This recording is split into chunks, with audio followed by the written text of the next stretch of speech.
This is the Seller Process Podcast, where we talk about the best systems, processes, and SOPs for your Amazon business so that you can regain control of your time, build up your team, and scale your e-com empire. Hello, entrepreneurs. If you're looking to join the pros when it comes to Amazon PPC management, then this episode is for you. Our guest today will share with us the best practices, tips, and secrets to run successful PPC remarketing campaigns. I'm joined today by Chris Rawling, who, after founding his own seven-figure Amazon brand, founded Sophie Society to provide excellent PPC launch and PPC management to brands looking to grow fast. He has since owned, advised, or managed dozens of 7- and 8-figure brands on Amazon, and he now teaches and mentors other sellers through the Titan Network as a leader in their top tier of sellers. And you can find him slapping the bass in a ska band when not crushing sales on Amazon. Hey, bro, I love your intro. I love you. How are you doing, man? Yeah, doing good, bro. Thanks for that intro. Yeah, doing great. I'm glad to have finally made it on.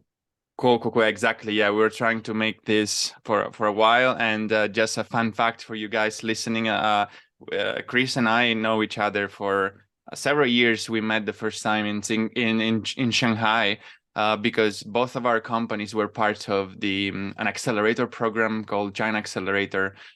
We got investors, backing up our companies, and both of our companies went bad, but we came up stronger after that, obviously. So it in the end, it was a good story. This is just a fun fact. Yeah. Cool. So. Yeah. Completely outside this world. It's funny how we connected in the VC set way over in China in a tech accelerator, and then we were like, oh wait, actually we're also both in the Amazon world. Yeah, exactly. That's crazy. Yeah. Just it's a very small world, I guess. Yeah. And we recently met again in Vegas, so it was cool. All right, man. So let's dive into the topic of today, because in the meantime, you became like a stronger and stronger PPC manager, obviously with Sophie Society, you got a big team doing excellent PPC management for Amazon sellers. So you mentioned me about something that not many are talking about right now, which is remarketing, Amazon PPC remarketing, right? So basically targeting again people that already viewed or purchased our products, which usually in the social media or Google world, those are type of campaigns that are really, really rewarding, right? So, but in the Amazon space, maybe not many people are talking about it, but Amazon gives some options to us. So let's break the ice, and I'm gonna ask you, like, why should Amazon sellers care about remarketing campaigns, and what should people expect if they do it right? Yeah. So, like you said, Amazon remarketing is their own version of the most profitable type of advertising on the internet, retargeting. Everybody knows that retargeting is the most profitable type of advertising that you can do online. So a lot of people don't know that remarketing even exists on Amazon, and if they know, they don't know how to use it. So it's super critical, because these can be super profitable campaigns. Not always, but a lot of times they can be like ultra profitable. And right now we're in a like time of competition on the PPC marketplace where cost levels are just so high and competitive. The competitors are spending so much, especially like these brands that are bought by aggregators, and they're under intense pressure to increase the revenue at any profit expense, like just not caring about profit. They just are under pressure to increase the revenue so that they can increase the valuation of their whole set. The regular seller can't compete with that. So you have to get really lean and really creative when it comes to PPC and how you use PPC in a lean way to drive sales, drive ranking, drive profit. And remarketing is one of the best ways to do it. Yeah, for sure. Yeah, so that's interesting. Let's talk about what are the types of remarketing campaigns. What Amazon gives us access to, in the terms of the retargeting campaigns. Yeah, so the main way that Amazon gives you remarketing capabilities are within sponsored display ads. inside sponsored display, you can set up through audience targeting, remarketing campaigns. And inside that set, you can do either purchase remarketing or views remarketing. And we can go into a little bit, down the road of this conversation, which Sure. of those is the best to do. But yeah, it depends on a lot of factors. But those are the main types of remarketing inside sponsored display. Now, outside of sponsored display, there's remarketing inside DSP. Now, DSP is a type of Amazon advertising a lot of sellers aren't used to or don't even have access to, because you can only get it once you're above a certain revenue threshold, or you're working with a company that already has a seat on DSP. You don't by default have access to DSP. So we won't focus on that during this discussion because it actually doesn't apply to most sellers. It's the really big sellers that do DSP advertising, which is just another type of display advertising that's both on and off Amazon that is very similar to sponsored display, but it's a different category. And then there's another type of remarketing that you can do inside sponsored products that people don't really realize is possible, don't really know about. And this is something that we actually discovered inside my agency, Sophie, and we applied it to almost all of the accounts. And that is not an official Amazon remarketing strategy, but it's a workaround to create effective remarketing through sponsored products. And so those are the main types of remarketing on Amazon. Yeah, wow, that's a really new thing to me. Never heard of remarketing campaigns inside sponsored brands. So I'm really curious to learn more about that. So let's dive into each of these remarketing campaigns that we discussed. So let's start with display ads first, and we'll keep the last news and tip of the sponsor product ads for last. So starting from this display ads, let's dive deep into what are the best practices to set them up, and if you can share some tips to choose the right targets, and what is your experience with that? Yeah, totally. Yeah. So first of all, when you're setting up a sponsored display remarketing campaign, there are a few different bidding strategies that you are able to select. Sponsored display is one of the only types of advertising that you can actually, instead of paying per click, pay per 1,000 impressions. And that's called VCPM. You select that by clicking the optimize for reach selection under bidding. We won't go super deep into the bidding strategies here, but just keep in mind that sponsored display offers you like completely different setup capabilities than sponsored brands and sponsored products. But mostly when you're setting up remarketing campaigns and sponsored display, you're going to be either optimizing for page visits or optimizing for conversions.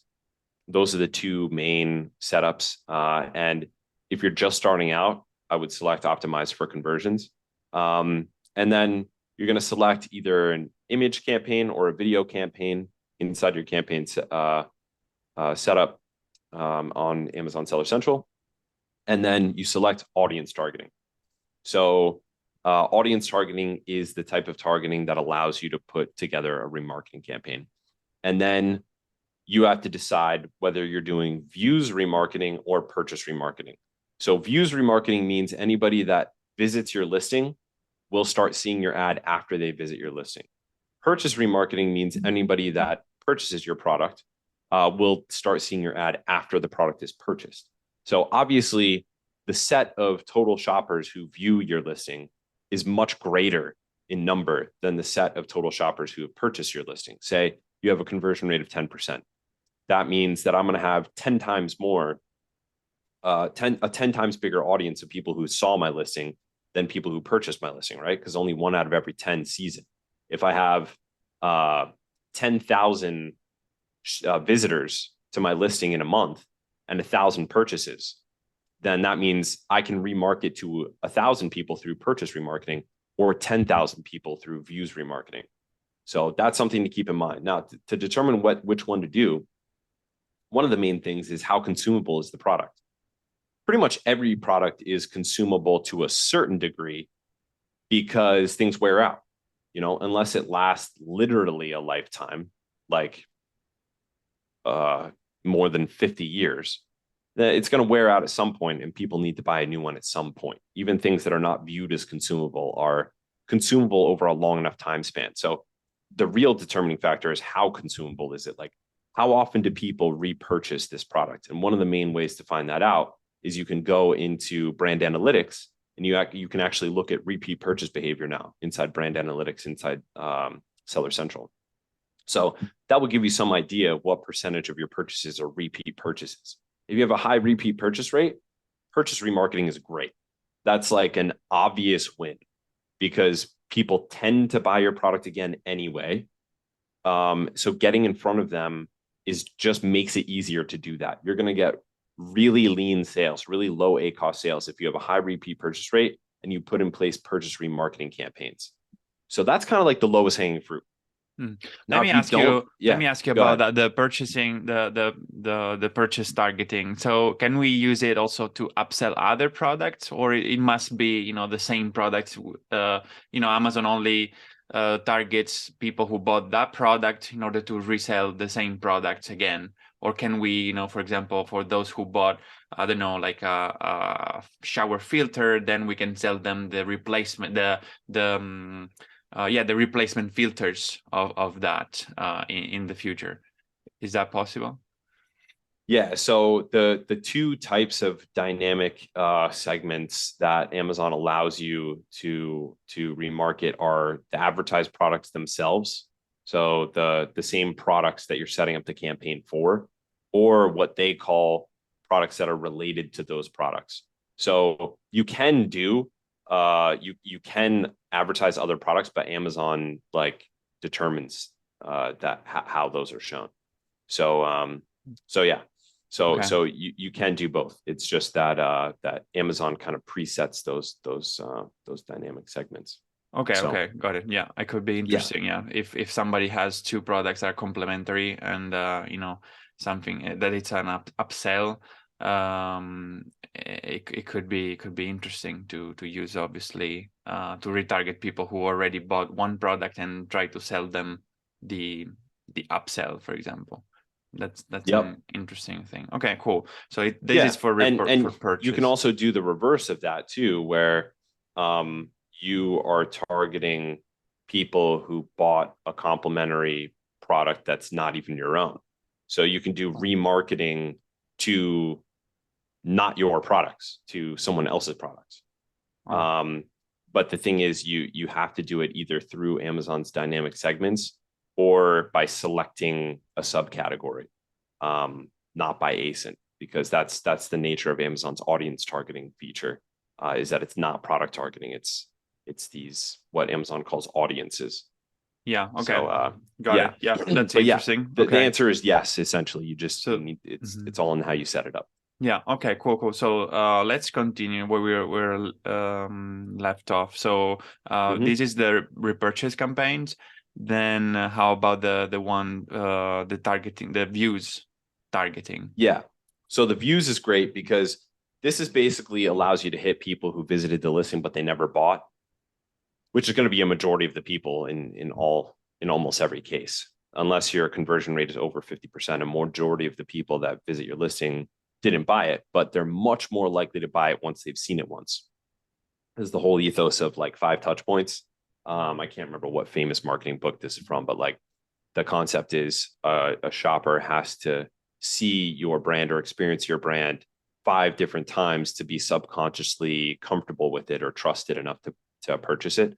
Now, that's obviously not a hard, fast rule, especially not on Amazon, where people are expected to buy from brands they've never heard of and they're comfortable with it. But it gives you a much greater chance of converting once somebody has already seen the listing. So again, you can set this up.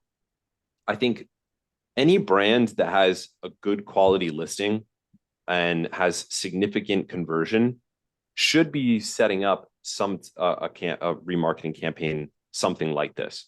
And you can start with the smallest circle, the lowest hanging fruit, which is just to remarket the same product to people who viewed that very same product's listing most recently. So Amazon gives you the option of selecting a look back period. And you can look back 7 days, look back 14 days, look back 30 days, look back 60 days, or look back 90 days. Those are the options that you have. So the smallest circle, the most low-hanging fruit, which is the smallest set of people that are most highly likely to buy your product, are the people who most recently visited the listing. So if you're going to start small, and start with like the highest leverage, most low-hanging fruit, most lean type of remarketing account, you could do a views remarketing campaign with a look back period of 7 days, and it's only the advertised product itself. So you're setting it up for one product, people who went to that product's listing, viewed it, but didn't purchase it in the last 7 days, and remarket to just those people. So Okay. once That's you get that interesting. going, That's yeah. interesting. But one question I have about that don't we run the risk that that person, viewed your product, but eventually bought another product, and then we're remarketing our product, but they're not in the market anymore for that product because they already bought it from our competition, right? It That does is possible. happen. Yeah, exactly. Oh yeah, that definitely happens. And the main way to find this out is to test. This tends to be really good for the types of categories where people shop around. So one of the determining factors of how good a remarketing campaign will work is price point. Like for really higher price point products, remarketing tends to work really well because people tend to shop around more. So if you can get in front of them more, they're spending days deliberating on this and they're checking a bunch of different listings. Maybe they're looking on reviews online and stuff like that. Remarketing works really well for that, but it doesn't mean it doesn't work for low price products either. Really the main way is to test, and the best way to test from the smallest circle and go outward. So, another thing is, over 75% of Amazon sessions happen on mobile, but it's still the case that around half of the purchases, I think it's still even more than half, it might have dipped just below, but it's somewhere around half of purchases happen on desktop. So what a lot of people are doing is checking out products on their phone, and then they later are buying the product on their laptop when they get home or when they get to the office or whatever. So this is a great way to hit those guys. They saw the product on their phone, they weren't comfortable buying on the go. They were just scrolling while they were on the subway or whatever. Then they get home, and now they're going to do the search again, and you're going to show up because you have that remarketing campaign set up. So the best way to determine this is just to test from the smallest circle outward.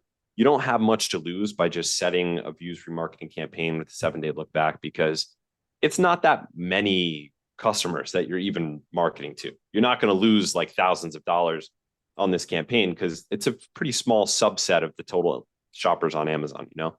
We're not talking giant volumes here, but then you can continue to open up and expand that circle by making the look back period further back, and by doing remarketing campaigns, not just to your products, but to similar products or complementary products, or products related to your product. So Amazon has a number of different dynamic audience targeting setups that you can do that allow you to kind of keep opening that circle. Once you get one that's profitable and it's working well, then you test out the next biggest circle and the next biggest, and you keep going concentrically like that. Okay, that's interesting. So your suggested strategy is to start testing from the smallest look back period, and then going further, with increasingly higher look back periods. Yeah, so that's our basic strategy. Okay, cool. I'm curious to ask you, like, what would you do in terms of the other factors that we can set up, in the campaign? For example, like image versus videos, or the other thing was the bid optimization, like optimized by page visits or conversion. Like, what's your take on those two? Yeah.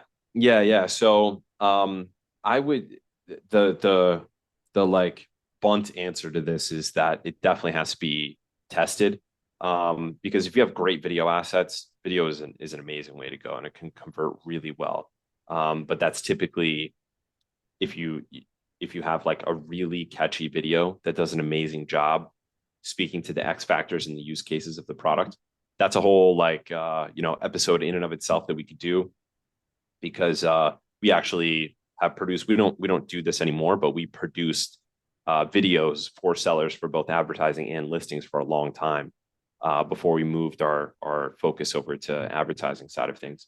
But we still are highly connected, and we have a relationship with Amazon Video Ads Creator that we send our accounts to when they need videos, and they can be super highly converting. But if you don't have video assets, then just regular sponsored display ads or sponsored display ads with custom images can work great. And you don't even need the custom image. You can just do a sponsored display ad with the product shown. But yeah, again, if you do have the main thing is testing. If you have the ability to create these assets, these video or custom image assets, then absolutely do it and test it out and see what works well. You have to give it enough time to really find out like if this is converting. But once you find it, you can ride it for a really long time. So the payoff is huge. This is like really high leverage work. Yeah, for sure, for sure. I've seen videos like working really, really well. Although images in display ads, I think they sometimes in some places they occupy the space of the product itself, so that it's not very visible, the product. So intuitively, I never liked it. I never tested them because I just didn't like it myself. I thought, people would not see the product and price in a proper way. So far, it's been always, I've always used basically normal display ads or with videos. Yeah, and I agree, videos works well. Yeah. Yeah. And sometimes even like when you check how they show up, because they show up so many different ways. I think there's something like 9 different formats, and it will preview for you each one. Sometimes that image is like tiny because it's like a long, like, sidebar ad or something, and you barely even see it. So yeah, it's really important to check that preview and to test before committing to something like that. True. Do you have any take on when it's better to use page visit optimization or conversion optimization? I've always used conversion, but is there any case in which it's better to set up, for example, optimization by page visit? Yeah, so I mean, we've had campaigns where page visits performed way better. And to be honest with you, I'm not sure exactly why that is. I don't know why that is, but we also have VCPM campaigns going as well, which again, that's a whole other topic. You can get like 3% ACoS sales by going VCPM, which is optimizing for impressions. But part of the reason that you can get such low ACoS sales there is because they're attributing a lot of your organic sales to the campaign. So it's not really a number that you want to trust, but for optimizing for views, for whatever reason, we've gotten good results from it. So it really is to test. You would think optimize for conversions, obviously, right? Because that's what I want. I want conversions. I don't really care how many people visit the listing. I care how many people buy it. Yeah. But yeah, for whatever reason, sometimes the Amazon algorithm gods just make a decision, and you just have to abide by it. We are still getting good results from views bid optimization versus conversion bid optimization, but we do both. So it really comes down to testing on a brand basis. I would definitely set up multiple campaigns to see what converts better. Yeah. Okay. So, but anyway, it's good to know that there are cases, and you have seen obviously Definitely lots of them. Yeah. That in which page visits are better than conversion. So I think that's the default setting for most people, right? They always choose conversion because that's what we want. But actually, you're saying that page visits or even reach, it's worth trying. So it can be even better than conversion. The conversion setting. So good to know. All right. So then I think we covered pretty much everything about display ads. I'm really curious to know, like, now you're the third way to set up remarketing campaigns that you discovered. It, you said it's not an official one. So what about that? Share more with us. Yeah, so that was a pretty exciting one. We run an internal mastermind inside Sophie, which is my PPC management company. We manage PPC for brands, and we stay abreast of the strategies that are working best by testing them and then getting together and talking to one another and sharing notes with one another about what's working best now. And so one of the things that came up during one of these masterminds recently is self-targeted product placement campaigns, which we shorten to step campaigns. And the setup for these is very simple. And so I'll walk through exactly how to set it up before I do that. What this does is it creates effective retargeting inside sponsored products. And this is not an official Amazon remarketing type. It's a workaround, or I don't like to use the word hack, and Amazon really doesn't like the word hack. So I try not to say that, but we'll call it a workaround that makes remarketing for you. And so, so again, I'm going to talk through how to set it up. But one more thing I want to say before I talk through the setup is one thing that was funny about this is I never spoke about this publicly. It's just something that we set up for our campaigns internally, and things like this pop up in our mastermind all the time. I didn't realize what a big stink it would create. And then we taught it in our internal, our private PPC event, the Profitable PPC Challenge, which we run twice a year. We're doing the next one in the fall in September. And I mentioned it briefly as one of 3 tips that I mentioned on an Orange Click channel. You know, Augustus Orange Click. I know we both, Gianmarco. Yeah. And this was during the Helium 10 event, like a couple months back. And Amazon got a hold of this video and they started passing it around through all the executives in Amazon because they didn't know about this remarketing hack inside sponsored products. So Sophie is an official Amazon verified ads partner. So we're actually, we have a partnership with Amazon where we have to go through certifications and this verification process to have an official ads partnership with Amazon themselves. So we have a point of contact there, and she emailed me. And she emailed me the link to this video, and she said, "Chris, what is this? What is this hack?" She seemed worried. She was like, "Is this legal? Is this allowed? Is this, everyone's talking about it here at Amazon?" So that tells you, sometimes even Amazon doesn't know what's possible at their own platform. But yeah, so it's very simple. And this is how you set it up. So you go to sponsored products. You select one single product. You select product targeting. And then inside the targeting, you select exact targeting, not expanded, exact targeting, which is a checkbox. Right. And then when you input the target, you input the same ASIN of the target that of the ASIN that you're advertising. So that's why it's called self-targeted product placement ads. So there's only one target, and the target is the ASIN itself that you're advertising. So you think to yourself, okay, what would this do? Right? Is this ad going to show up on the product's own listing? Because even if it did, what would happen? Like, you click the ad, you're already on the listing. Would it just reload the listing? Or would you click the ad and nothing happens, right? So already you can tell there's something weird about this type of setup. Yet Amazon allows you to do it. So what does it actually do? So Amazon made the policy decision like way back when they started Amazon advertising that they'll never show an ad for an ASIN on that ASIN's own listing. They just don't do it. And there's no reason why they would.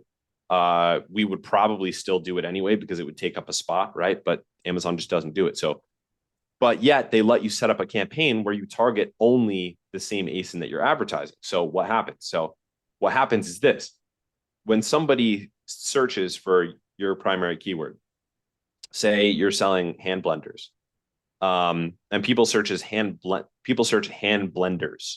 So they put an S at the end of the word, right? Meaning they want to shop around. This is a more of a browse type of keyword. So they're searching hand blenders. I want to see multiple options. So they're a shopper. They're not looking to just instantly convert. They're going through and they're clicking different listings in search results. They click yours and they land on yours. Then they hit back on their phone or the back button on their browser on their laptop, and they go back to search results. That's when the ad starts to show up. So this ad shows up in search results as a sponsored products ad, a normal sponsored products ad, but only after the shopper has already viewed the listing and then gone back to search results. And it's instant. So they can do it, click the listing, they go back to search results, and all of a sudden, right away, the ad can be showing up. So yeah, that's it. That it's as simple as that. There's nothing complex to it.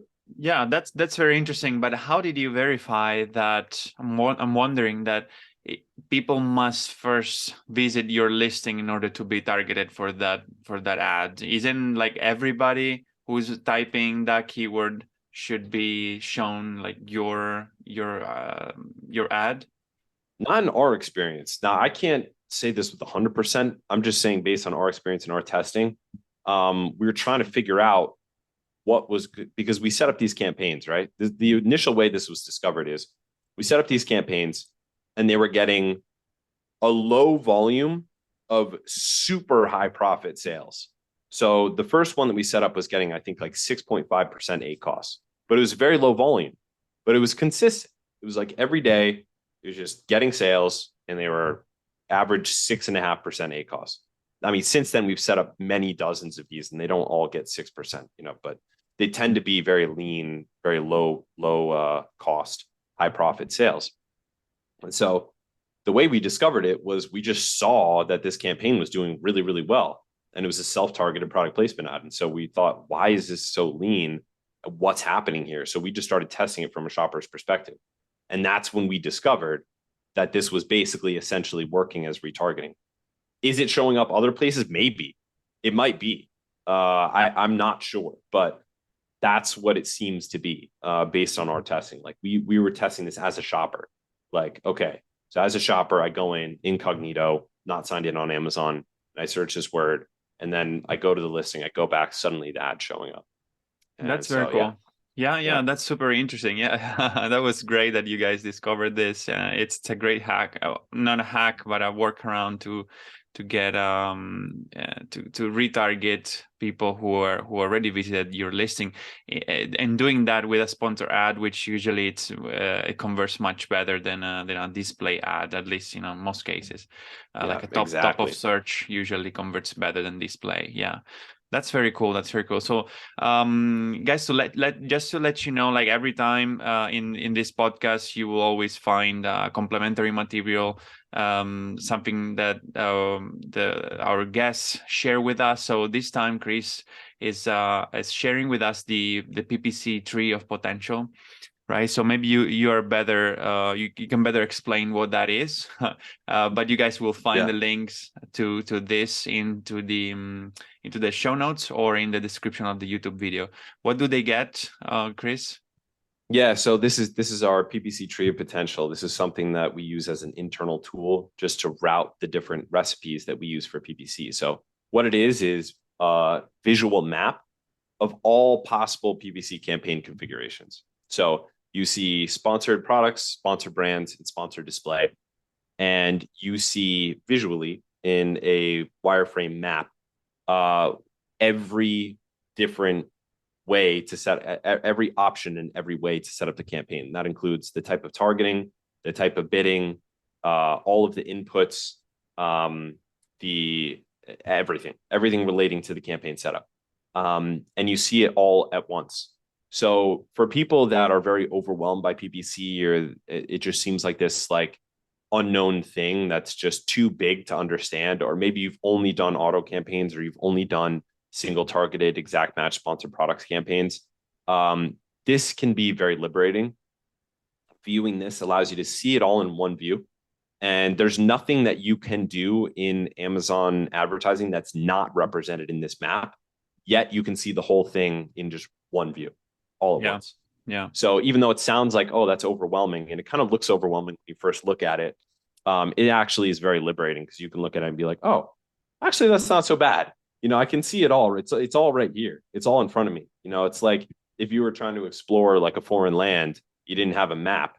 You'd be like, this land could be as big as freaking Africa. I don't know because you don't have a map. But once you have a map, you're like, okay, I can understand this. I know where it all is. And that's what this is. It's basically a map for Amazon ads. Yeah, makes sense. And it looks beautiful, guys. Yeah, really take advantage of that. It's gonna blow up your mind because you're gonna literally see the whole the whole Amazon PPC land in one big map. It's a very cool, well done chart based on Miro. So guys, take advantage of that and go download it from the descriptions of the YouTube video or the show notes. All right, so Amazon PPC is super complicated. So people learn something from this episode, I hope. But in case they would like to reach you and ask for your help, what can you do for them, and how can they reach out to you? Yeah, so we run Amazon PPC for brands.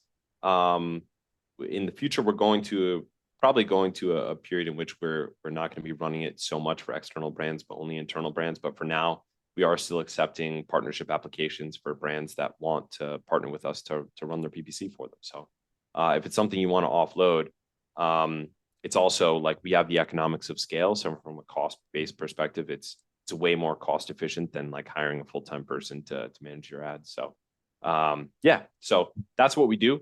That's how you can engage with me and with my team.